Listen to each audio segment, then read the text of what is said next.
नमस्कार साथीहरू, यहाँहरूलाई थाहा नै होला कि वारेन बफेट विश्वका अत्यधिक धनी मानिसहरूको सूचीमा पर्छन् र उनी शेयर मार्केटमा इन्भेस्ट गरेर यतिका धनी बन्न सकेका हुन्। वारेन बफेट आफ्नो सफलताको श्रेय बेन्जामिन ग्राहमले लेखेको द इन्टेलिजेन्ट इन्भेस्टर पुस्तकलाई दिन्छन्। वारेन बफेट भन्छन् कि यो पुस्तक इन्भेस्टमेन्टको बारेमा उत्कृष्ट पुस्तकहरू मध्येको एक हो र उनी यसलाई इन्भेस्टमेन्टको बाइबल नै मान्छन्। साथीहरू, यदि तपाईहरू इन्भेस्टमेन्ट गर्नुहुन्छ वा गर्न चाहनुहुन्छ भने यो पुस्तक तपाईले अवश्य पढ्नुहोला। यस भिडियोमा भने हामी यस पुस्तकले बताउन खोजेका 5 वटा लेसनहरूको बारेमा कुरा गर्न गइरहेका छौं। भिडियो सुरु गर्नुभन्दा पहिले यदि तपाईले यस च्यानललाई सब्स्क्राइब गर्नुभएको छैन भने यस्तै जीवन उपयोगी भिडियोहरू हेर्नका लागि च्यानल सब्स्क्राइब गर्नुहोला र भिडियो मन परेमा लाइक, शेयर, कमेन्ट गर्न नबिर्सिनुहोला।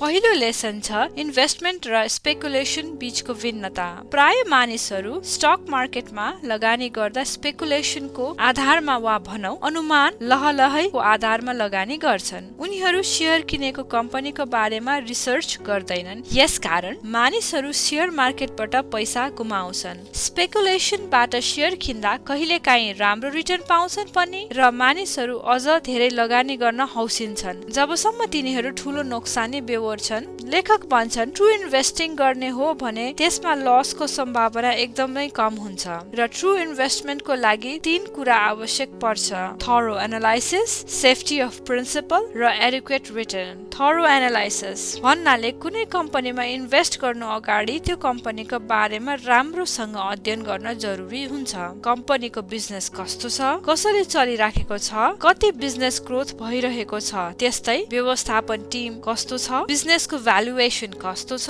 कम्पिटिसन कस्तो छ आदि कुराहरूको अध्ययन गर्न जरुरी हुन्छ। सेफ्टी अफ प्रिन्सिपल भन्नाले हामीले त्यस्तो ठाउँमा लगानी गर्नुपर्छ जहाँ कम्तीमा पनि हाम्रो लगानी चाहिँ सुरक्षित होस्। यदि हाम्रो लगानी नै सुरक्षित हुने देखिएन भने त्यसमा रिटर्न लिने त कल्पना नै गर्न सकिँदैन। यसर्थ रिस्की इन्भेस्टमेन्ट कहिले गर्नु हुँदैन। एडिक्वेट रिटर्न भन्नाले स्टक मार्केटमा इन्भेस्टमेन्ट गरिसकेपछि त्यसबाट पर्याप्त रिटर्न पनि आवश्यक हुन्छ। जस्तो कि यदि हामीले बैंकमा फिक्स डिपोजिटमा पैसा राख्दा 10% इन्ट्रेस्ट वा रिटर्न हुन्छ भने स्टक मार्केटमा इन्भेस्ट गरिसकेपछि भनौं त्यति रिस्क लिइसकेपछि त्यहाँबाट कम्तीमा 15% रिटर्न हुनु आवश्यक छ। यसरी ट्रु इन्भेस्टिङमा कम्पनीको रिसर्च, प्रिन्सिपलको सुरक्षा र पर्याप्त रिटर्न हुन जरुरी छ। यदि यी 3 कुरा भएन भने स्पेकुलेसन गरिरहेका हुन्छौं, हचुवा अन्दाज वा लहलहैमा पैसा स्टकमा लगाइरहेका हुन्छौं। दोस्रो लेसन छ डिफेन्सिभ इन्भेस्टर र इन्टरप्राइजिङ इन्भेस्टरको भिन्नता। लेखक भन्छन् इन्भेस्टर 2 प्रकारका हुन्छन्, डिफेन्सिभ र इन्टरप्राइजिङ इन्भेस्टर। डिफेन्सिभ इन्भेस्टरलाई प्यासिभ इन्भेस्टर पनि भनिन्छ। डिफेन्सिभ इन्भेस्टरको मुख्य लक्ष्य स्टक मार्केटबाट एभरेज रिटर्न मात्र बनाउनु रहेको हुन्छ। डिफेन्सिभ इन्भेस्टरले आफ्नो स्टक पोर्टफोलियोमा धेरै टाइम र इफोर्ट दिँदैनन्। यिनीहरू ब्यालेन्स्ड पोर्टफोलियो बनाउँछन् जस्तो कि 50% स्टक र 50% बोन्ड्स। अनि जब मार्केट तलमाथि हुन्छ उनीहरू त्यही अनुरूप इन्भेस्ट गर्छन् ताकि पोर्टफोलियो ब्यालेन्स्ड भइरहोस्। यसर्थ उनीहरू प्यासिभ इन्भेस्टर हुन्। डिफेन्सिभ इन्भेस्टर हुनको लागि निम्न 6 कुरामा ध्यान दिएर कुनै कम्पनीको स्टकमा लगानी गर्नु जरुरी हुन्छ। नम्बर 1 मा छ कम्पनीको आकार। डिफेन्सिभ इन्भेस्टरले ठूलो कम्पनीमा लगानी गर्नुपर्छ जस्तो कि कम्पनीको मार्केट भ्याल्यु $2 बिलियन भन्दा धेरै भएको होस्। दोस्रो छ कम्पनीको आर्थिक अवस्था। डिफेन्सिभ इन्भेस्टरले आर्थिक रूपमा बलियो कम्पनीमा लगानी गर्नुपर्छ जस्तो कि कम्पनीको करेन्ट एसेट्स कम्पनीको करेन्ट लायबिलिटिज भन्दा दोब्बर भएको। तेस्रो छ नाफामूलक कम्पनी। डिफेन्सिभ इन्भेस्टरले कम्तीमा 10 वर्षसम्म नाफामा गइरहेको कम्पनीमा लगानी गर्नुपर्छ।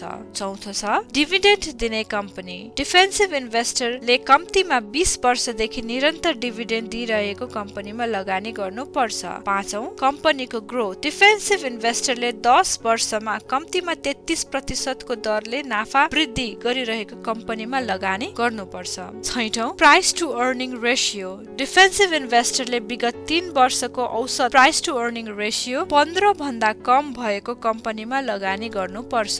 त्यस्तै दोस्रो टाइपको इन्भेस्टर हो इन्टरप्राइज इन्भेस्टर। यिनीहरू एक्टिभ इन्भेस्टर हुन्। इन्टरप्राइज इन्भेस्टरको गोल एभरेज रिटर्न भन्दा पनि धेरै धेरै रिटर्न हासिल गर्ने हुन्छ। यिनीहरू मार्केटमा पर्याप्त रिसर्च गर्छन् र टाइम र एफोर्ट धेरै लगाउँछन्। यिनीहरू डाइनामिक पोर्टफोलियो निर्माण गर्छन् जसमा स्टक, बोन्ड, म्युचुअल फन्ड आदि समावेश हुन्छ ताकि धेरै भन्दा धेरै नाफा कमाउन सकियोस्। एन्टरप्राइजिङ इन्भेस्टर हुनको लागि निम्न 5 कुरामा ध्यान दिएर स्टकमा लगानी गर्नुपर्छ। नम्बर 1, कम्पनीको आर्थिक अवस्था। एन्टरप्राइजिङ इन्भेस्टरले कम्पनीको करेन्ट एसेट्स, कम्पनीको करेन्ट लायबिलिटिज भन्दा कम्तीमा 1.5 टाइम्सले ठूलो कम्पनीमा लगानी गर्नुपर्छ।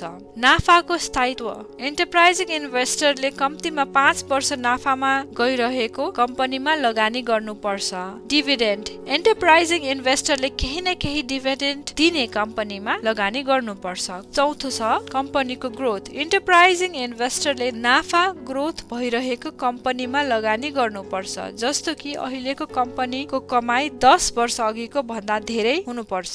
पाँचौं छ स्टकको प्राइस। कम्पनीको स्टक प्राइस कम्पनीको नेट ट्यान्जिबल एसेटको 120% भन्दा कम हुनुपर्छ। तेस्रो लेसन छ मिस्टर मार्केटसँग डिल गर्ने तरिका। लेखकले पुस्तकमा शेयर मार्केटलाई सांकेतिक रूपमा मिस्टर मार्केटको रूपमा बुझाउन खोजेका छन्। मिस्टर मार्केट को हो त भनेर एउटा उदाहरणबाट बुझौं। मान्नुहोस् कि तपाईँ र अरू 4 जना साथीहरू मिलेर एउटा बिजनेस सुरु गर्नु गरिरहनु भएको छ, जसमा सबैले रु 1-1 लाख गरी जम्मा 5 लाख रुपैयाँ लगानी गर्नु भएको छ। मान्नुहोस् कि तपाईको एकजना बिजनेस पार्टनर बिजनेस सुरु भइसकेको केही समयपछि आएर तपाईलाई कहिले तपाईँ बिजनेसको हिस्सा बेच्नुहुन्छ भन्छ त कहिले बिजनेसमा तपाईले आफ्नो हिस्सा अझ बढाउनुहोस् वा शेयर किन्नुहोस् भन्छन्। त्यो बिजनेस पार्टनरको एउटा स्वभाव के छ भने जब ऊ खुसी हुन्छ तब एकदम धेरै प्राइस बताउँछ र जब ऊ दुखी हुन्छ तब एकदम कम प्राइस बताउँछ, अर्थात् ऊ आफ्नो मुडको अनुसार प्राइस बताउँछ। लेखकले त्यस्तो पार्टनरलाई मिस्टर मार्केट भनेर बुझाउन खोजेका छन्। मिस्टर मार्केटसँग कसरी डिल गर्ने भनेर बताएका छन्। मिस्टर मार्केट अस्थिर र भावनामा बहकिने स्वभावका हुन्छन्। मिस्टर मार्केटको प्राइस कहिले काहीँ त जायज नै हुन्छ, तर अधिकांश जस्तो भने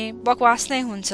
जब मिस्टर मार्केट एकदम खुसी हुन्छ त्यस बेला धेरै प्राइस बताउँछ, जस्तो कि रु 1 लाखको स्टक प्राइसलाई रु 10 लाख भन्छ। त्यस बेला तपाईले मिस्टर मार्केटलाई आफ्नो स्टक बेच्नु पर्छ। त्यस्तै जब मिस्टर मार्केट निराश भएको बेला, आत्तिएको बेला स्टकको प्राइस कम बताउँछ। त्यस्तो बेला रु 1 लाखको स्टक प्राइसलाई रु 50,000 भन्छ। त्यस बेला मिस्टर मार्केटसँग स्टक सकेसम्म किन्नुहोस्। यसर्थ मिस्टर मार्केटसँग डिल गर्दा स्टकको प्राइस र त्यस बिजनेसको वास्तविक भ्यालु अध्ययन गर्नुपर्छ र मार्जिन अफ सेफ्टी धेरै भएको बेला मात्र स्टक किन्नु पर्छ।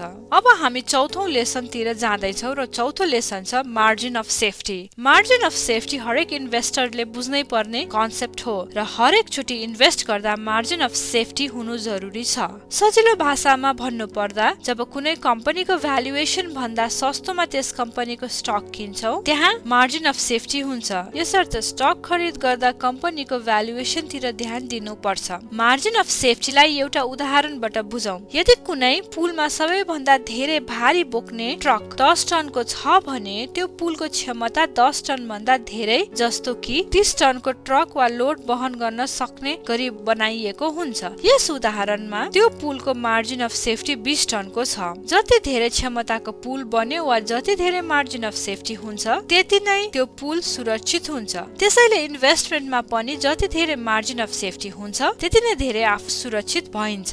यहाँ डाइभर्सिफिकेसनको कन्सेप्ट पनि बुझ्नु जरुरी छ।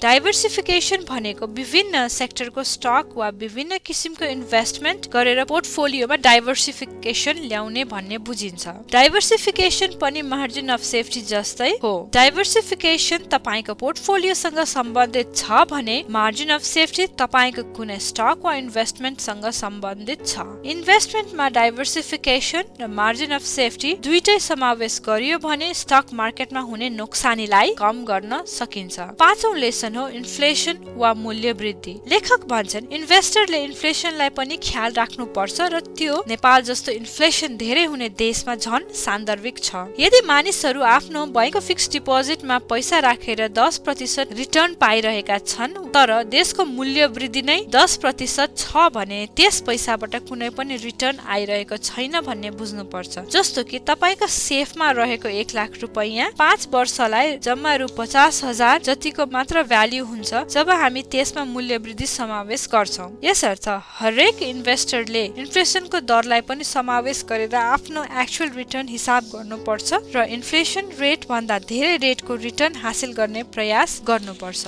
अन्तमा यस भिडियोमा बताइएका लेसनहरूको रिक्याप गरौँ। हामीले इन्भेस्टिङ र स्पेकुलेसनको भिन्नता बुझ्नुपर्छ। ट्रु इन्भेस्टिङमा 3 कुराहरू हुनु आवश्यक छ: thorough analysis, safety of principal र एडिक्वेट रिटर्न। इन्भेस्टर दुई प्रकारका हुन्छन्: डिफेन्सिभ वा प्यासिभ इन्भेस्टर र एन्टरप्राइजिङ वा एक्टिभ इन्भेस्टर। यो दुईटै इन्भेस्टरहरूले केही कुराहरूमा ध्यान दिएर मात्र कुनै कम्पनीको स्टकमा इन्भेस्ट गर्नुपर्छ। मिस्टर मार्केट अस्थिर स्वभाव र भावनामा बहकिने गर्छन्। यसर्थ मिस्टर मार्केट खुसी भएर कम्पनीको भ्यालुएसन भन्दा धेरै प्राइस कोट गर्दा आफ्नो शेयर उसलाई बेचेर र मिस्टर मार्केट दुखी भएर कम्पनीको भ्यालुएसन भन्दा कम कोट गर्दा उसको शेयर किनेर हामीले मिस्टर मार्केटबाट फाइदा लिनुपर्छ। कुनै इन्भेस्टमेन्ट गर्दा मार्जिन अफ सेफ्टी सकेसम्म धेरै बनाउनु पर्छ अनि मात्र इन्भेस्टमेन्ट रिस्की हुँदैन। साथै पोर्टफोलियोमा डाइभर्सिफिकेसन पनि बनाउन जरुरी छ। इन्भेस्टरले इन्फ्लेसनलाई ख्याल राख्न जरुरी हुन्छ। हस् त यसको साथै आजको भिडियो यति नै। यदि तपाईलाई यो भिडियो मन परेमा लाइक, कमेन्ट र शेयर गर्नुहोला र यस च्यानललाई सब्स्क्राइब गर्न पनि नभुल्नुहोला। धन्यवाद। नमस्कार।